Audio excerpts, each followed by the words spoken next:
అయితే అసలు మేషరాశి వారిని తీసుకుంటే అంటే వాళ్ళు ఎలాంటి మనస్తత్వం కలిగి ఉంటారు?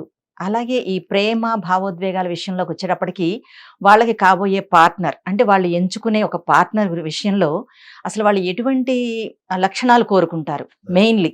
దాని గురించి ఒక్కసారి చెప్పండి సార్.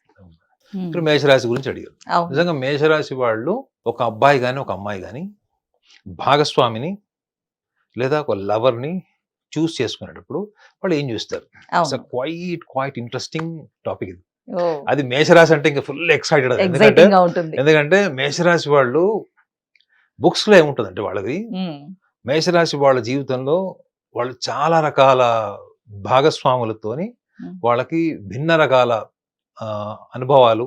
ఓకే. సో, వాళ్ళు ఒక స్థిరమైన ఒకే ఒక భాగస్వామితో జీవితాంతం ఉండరు అని ఇది గ్రంథాల్లో ఉంటుంది. ఇది నేను చెప్పేది కాదు. మేషరాశి వాళ్ళు ఒక ఎక్సైటెడ్ లవర్ అని చెప్పొచ్చు. ఓహ్! మేషరాశి అంటే they are explained as an excited lovers. Okay. Excitement ఏంటి అంటే వీళ్ళకి అదే ప్రపంచం. హ్మ్. వాళ్ళ గర్ల్ ఫ్రెండ్ గాని, బాయ్ ఫ్రెండ్ గాని గుర్తుకు రాని ఎక్కడ లేని ఉత్సాహము, ఓకే. ఎక్కడ లేనటువంటి శక్తి, ఎక్కడ లేని ఎనర్జీ వచ్చి వాళ్ళు ఏదో చేసేయాలి. ఎంత గొప్పగా ప్రపంచంలో నా అంత గొప్పగా ఆమెను ఇంప్రెస్ చేసుకోకూడదు, అతను ఇంప్రెస్ చేసుకోకూడదని హ్మ్. ఎవరు అంత అంత అంత ప్రిడామినెంట్ అంటే చాలా బలమైనటువంటి ఆలోచన భావోద్వేగాలతో ఉంటారు వీళ్ళు. ఓకే. ఒక రకంగా చెప్పాలంటే మేషరాశి వాళ్ళతో మీరు ఉన్నారంటే ఇట్లా ఒక హ్మ్. షెల్‌లో ఉన్నట్టే. So, dependent. At the same time వీళ్ళు ఇందాక కూడా చెప్పాను ఎక్సైటెడ్ లవర్స్. వీళ్ళ టైటిల్ ఏందంటే they are excited lovers. They okay. Are excited to be loved. Love. So, హ్మ్.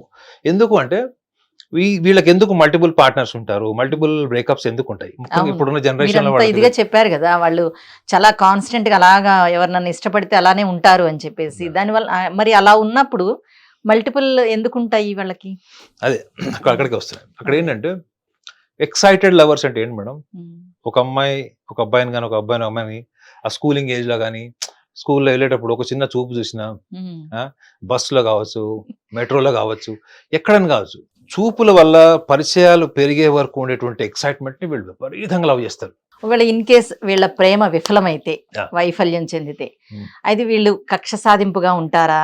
లేదు మూవ్ ఆన్ అయ్యి ఎళ్ళిపోతారా? వీళ్ళు గాకపోతే ఇంకొకళ్ళే అనుకుంటారా? మీరు ఏ మేషరాశి అమ్మాయిని గాని, అబ్బాయిని గాని కలిసినప్పుడు హ్మ్.